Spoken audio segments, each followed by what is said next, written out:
நாகையில் பரப்புரை செய்த விஜய் தான் பரப்புரை செய்த இடங்களில் மின்வெட்டு ஏற்பட்டதை குறிப்பிட்டு தமிழக முதல்வர் ஸ்டாலினுக்கு சவால் விட்டு பேசினார். தமிழக வெற்றி கழக தலைவர் விஜய் தமிழ்நாடு தழுவிய அளவில் சுற்றுப்பயணத்தை தொடங்கி நடத்தி வருகிறார். முன்னதாக செப்டம்பர் 13ஆம் தேதி திருச்சி, அரியலூரில் மக்கள் சந்திப்பை நடத்திய விஜய் நேற்று நாகை மற்றும் திருவாரூரில் பரப்புரை செய்தார்.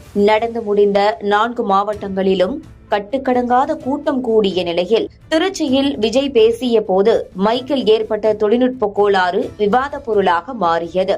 இந்த நிலையில் நாகையில் நேற்று பேசிய விஜய் திருச்சி மற்றும் அரியலூரில் ஏற்பட்ட பிரச்சினை குறித்து பேசினார்.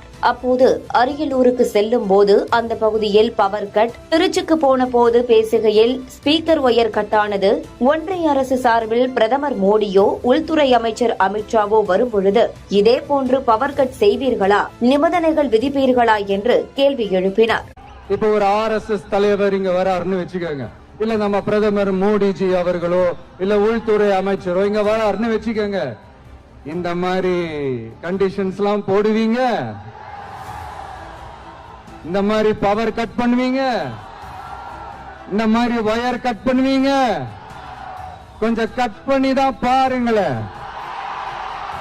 முடியாதுல, நீங்க தான் மறைமுக உறவுக்காரர்களாச்சு.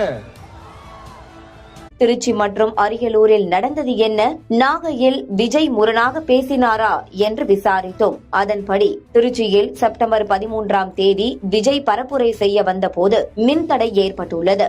முறையான முன்னறிவிப்பு இல்லாமல் ஏற்பட்ட அந்த திடீர் மின் தடையால் அங்கு பொதுமக்கள் பாதிப்புக்கு உள்ளானதாக தெரிவிக்கப்படுகிறது. அதே நேரம் அரியலூர் பரப்புரையின் போதும் மின்தடை ஏற்பட்டது. இப்படியாக முன்னறிவிப்பு இல்லாமல் மின்தடை ஏற்பட்ட நிலையில் அதை சுட்டிக்காட்டியே விஜய் பேசினார் என்கின்றனர் தாவேகா தரப்பினர்.